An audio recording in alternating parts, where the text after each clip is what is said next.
We're coming into week 4 with a lot of confidence. We won the game last week in overtime, and we're going up against the team that is 0-3. Now, we are going to the Chargers, so it is an away game, but I think we have a great chance to go 2-2 into the bye week. Another thing that gives us confidence here is that Michael Thomas has recovered from injury. So one of our rookies, he didn't play the first 3 games. He's back now. He's replaced Tajay Sharp as the number 3 guy. Tajay Sharp moves down to number 4. And I'm really starting to like this team now. I'm figuring out who does what well, how to work them best, and it's going well. And let's just go straight into this game. The big chance to go 2-2 before we head into the bye week. The Chargers haven't won a game yet. They're worse than us. Early in the game, we've got the Chargers on a 3rd and 1 situation. We've been good in these in the past, and the ball is tipped and intercepted by Rashaan Melvin.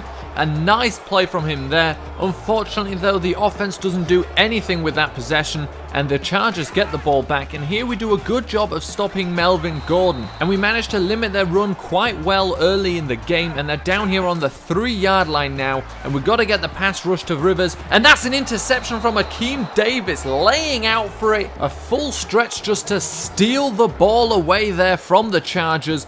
No chance he was letting anybody else get it, but we do go down on the 1-yard line there, and we struggle to get anything going here.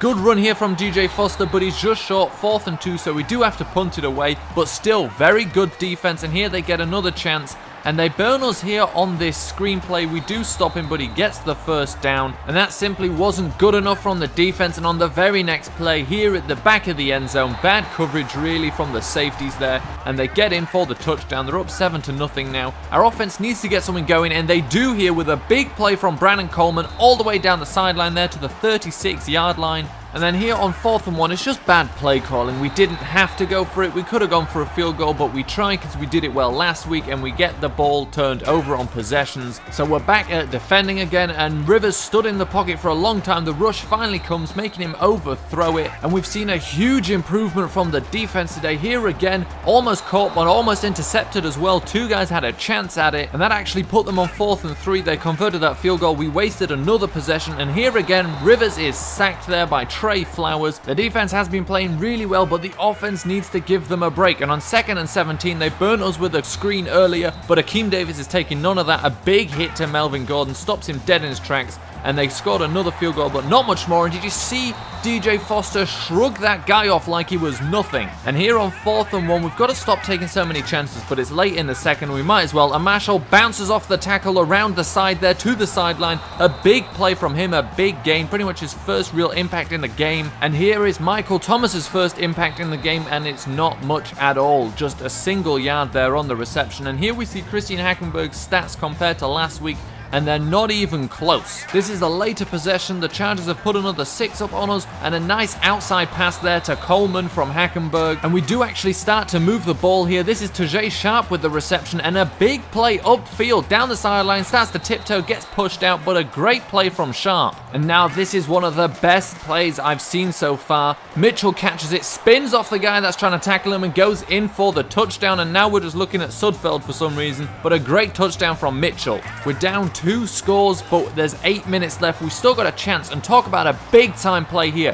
Hackenberg rolls out, resets himself, launches it downfield, and Coleman comes down with it. That ball flew about 70 yards in the air before Coleman brought it down. That's that 95 throw power coming in, but we turned the ball over on a 4th down again. Here the Chargers are against their own goal line. A missed sack there, but then 2 guys come in and sack Phillip Rivers there. We get them down on the 2-yard line, and we keep them there. They have to punt, and we're back coming at them again. And a big play from Mitchell here down the sideline, just catches it, gets hit, but holds on to the ball, and we're down in the red zone again. Another chance here from Hackenberg, rolls out a little, and that's Mike Thomas there converting the 4th and 4 for a first down, so not a bad impact play from him. And we get a chance here, but again, Hackenberg fumbled the ball. The only guy that could have caught him, Keith Marshall, fell over his own player, and he is gone. There's no one going to catch up to him here. He's gone. It's late in the game, 26-7 now. That's pretty much the game over because of a Christian Hackenberg fumble. That happens pretty much every week. And even though the defense has been holding strong all day, Melvin Gordon gets a big run here, makes a guy miss, and it's Ebner that's got to come and push him out of bounds. But even the defense looking bad here late in the game. And this was pretty much the last play before they kneel to run the clock down, and we do get a forced fumble on it. We're pretty good on those last plays of the game, but that's it, game over. Alright, so let's take a look at the stats here. Obviously, it doesn't need to be said, that was an awful game. Nothing happened offensively. First, second, and third quarters, no points, and only 7 in the fourth, despite 2 trips into the red zone. But to be fair, at that point, it was too late to just go for field goals. That wasn't going to do anything for us. So looking at the stats, I feel like Christian Hackenberg may have just fumbled himself out of the team. I mean, he wasn't bad passing it.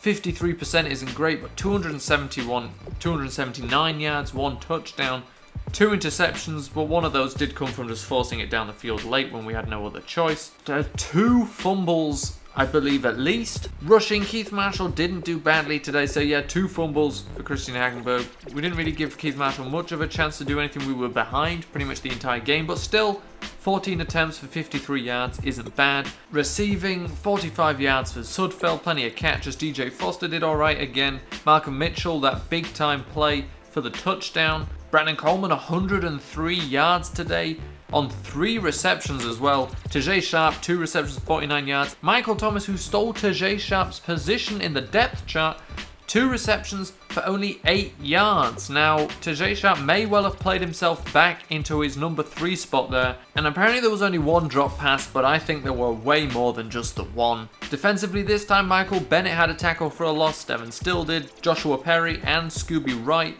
Trey Flowers got himself a sack, 2 half sacks there between those 2, and then 1 interception for Akeem Davis, which was a real nice one, laid out for it, and then Rashaan Melvin, a nice tip drill for him. And then we did force a fumble late in the game, but it was obviously not enough. It was already far too late. Again, Christian Hackenberg has regressed in the carry, and he already regressed earlier in the season. He's getting worse and worse at it, and at this point, what can you do? Because there's nothing you can do to stop fumbles for the quarterback. It's not like I can secure the ball because I'm trying to throw the ball. And I said I was going to get more specific with the positions, and that's exactly what I'm going to do here. After that play from him, I'm just going to scout all these quarterbacks now, all the first rounders, because that's what we're going to need. Second round there, and that's pretty much as late as we're going to go for a quarterback. Not really going to look to pick up any scraps here, really. We're going to scout the bye week as well, and then we're done with that and we move on to the next week. I've decided we could really do with some help on the line, and we'll start at left tackle, the most important position, and we'll just really scout this out. Don't really need to go any later than the second round yet in our scouting. A late first rounder there showing up in the second round.